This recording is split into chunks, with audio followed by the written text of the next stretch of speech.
He entered again into the synagogue, and there was a man there who had his hand withered. They watched him whether he would heal him on the Sabbath day, that they might accuse him. He said to the man who had his hand withered, "Stand up." He said to them, "Is it lawful on the Sabbath to do good or to do harm, to save a life or to kill?" But they were silent. When he had looked around at them with anger, being grieved at the hardening of their hearts, he said to the man, "Stretch out your hand." He stretched it out, and his hand was restored as healthy as the other. The Pharisees went out and immediately conspired with the Herodians against him, how they might destroy him. Jesus withdrew to the sea with his disciples, and a great multitude followed him from Galilee, from Judea, from Jerusalem, from Idumea, beyond the Jordan, and those from around Tyre and Sidon.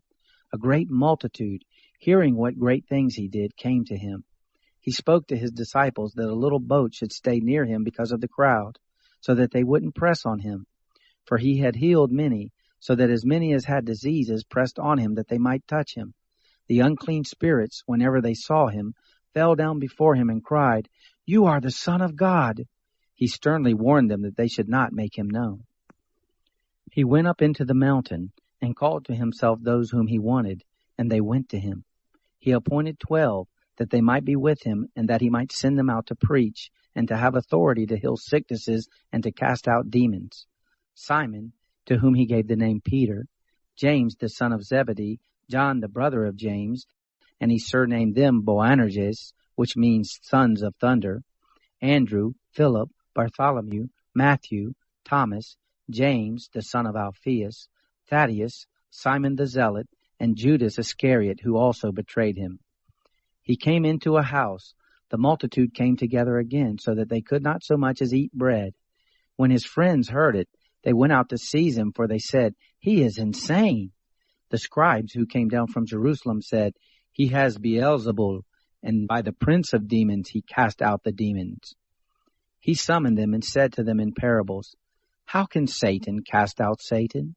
If a kingdom is divided against itself, that kingdom cannot stand. If a house is divided against itself, that house cannot stand. If Satan has risen up against himself and is divided, he can't stand, but has an end. But no one can enter into the house of the strong man to plunder, unless he first binds the strong man, and then he will plunder his house. Most assuredly, I tell you, all of the sons of men's sins will be forgiven them, including their blasphemies with which they may blaspheme.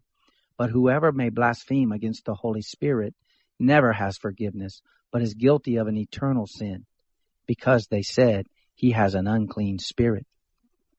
His mother and his brothers came, and standing outside they sent to him, calling him.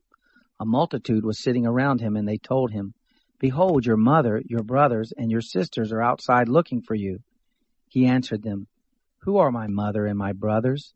Looking around at those who sat around him, he said, "Behold, my mother and my brothers.